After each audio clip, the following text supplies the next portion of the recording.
Hello दोस्तों, आप सभी का स्वागत है मेरे चैनल पे। तो आज की कहानी बहुत ही डरावनी है और जो लोग मेरे चैनल पे नए हैं वो चैनल को सब्सक्राइब कर ले। कहानी को शुरू से लेकर अंत तक अवश्य देखें क्योंकि कहानी बहुत ही मज़ेदार खौफनाक है। हॉरर स्टोरी बंगले की कहानी कुछ इस प्रकार है। यह बात उन दिनों की है जब मैं 8वीं कक्षा में पढ़ता था। तब मेरी उम्र 13 की थी। उस समय मैं अपने परिवार के साथ बड़े मजे और मस्ती करता था।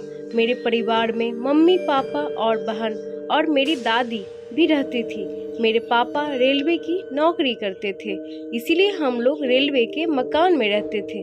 जब मेरे पापा रिटायर हुए तो हम लोग एक बड़े बंगले में रहने चले गए। उस बंगले में मैं बहुत खुश था क्योंकि मैं पहले से सोच रहा था कि हमारा खुद का बड़ा घर हो।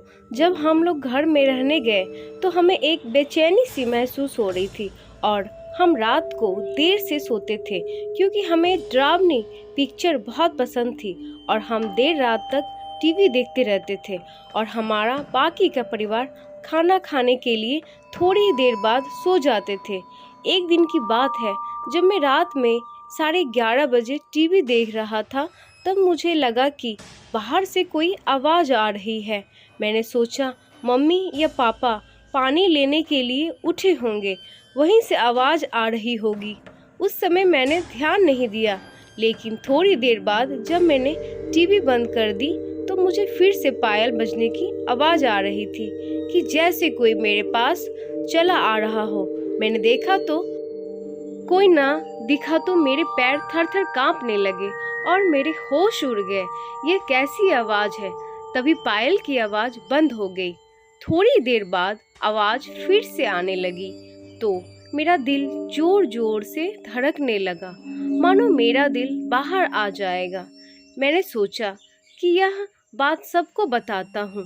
जब मैं हिम्मत जुटा के दरवाज़ा खोला तो मुझे वो मेरे पास बजने लगा, लेकिन वहाँ पर कोई न दिखा। तो मैं किसी तरह मम्मी के कमरे में पहुँचा और सारी बातें उन मम्मी पापा को बता दी। मेरे पापा मानने को तैयार नहीं थे कि मैं सच बोल रहा हूँ, क्योंकि उनको ज़ोर से नींद आ रही थी और वो थोड़े नींद में भी थे। यहाँ तक कि कोई ने मेरी बातों पर ध्यान ही नहीं दिया। तो मैंने सोचा कि आज रात मैं मम्मी पापा के साथ ही सो जाता हूँ। ऐसा करते करते करीब 8 या 9 दिन बीत गए। तभी वो आवाज़ फिर से आने लगी, लेकिन वो मेरे सिवाय किसी और को सुना ही नहीं दे रही थी। और अब तो वो आवाज़ चाहे जब आने लगी, लेकिन मेरे साथ कुछ गलत नहीं हुआ और मेरे पापा ने वो बंगला ही बदल दिया और हम लोग फ्लैट में रहने चले गए। हमारे बाद उस बंगले में हमारे जान पहचान वाले लोग रहने आ गए।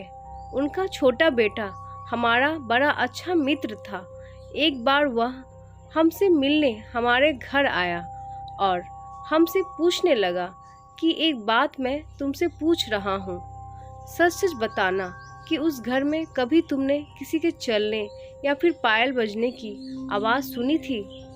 तब तो हमें पक्का यकीन हो गया कि उस घर में कुछ तो था और मैंने फिर से अपने परिवार को बताया।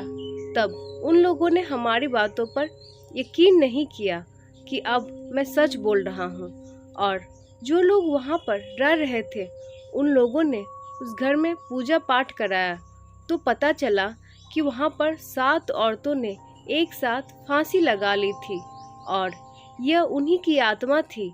आज मैं करीब 70 साल का हो गया, फिर भी उस घर में जाने से मेरे रोंगटे खड़े हो जाते हैं और उस घर की बात सुनकर मैं आज भी बहुत डर जाता हूँ।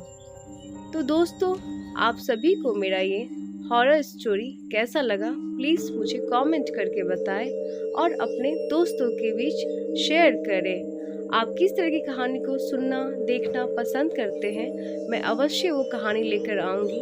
उसके लिए आप मुझे कमेंट करें, मुझे अच्छा लगेगा अगर आप कमेंट करते हैं तो। दोस्तों, मिलते हैं एक फ्रेश एक डरावनी कहानी के साथ। Thank you for watching.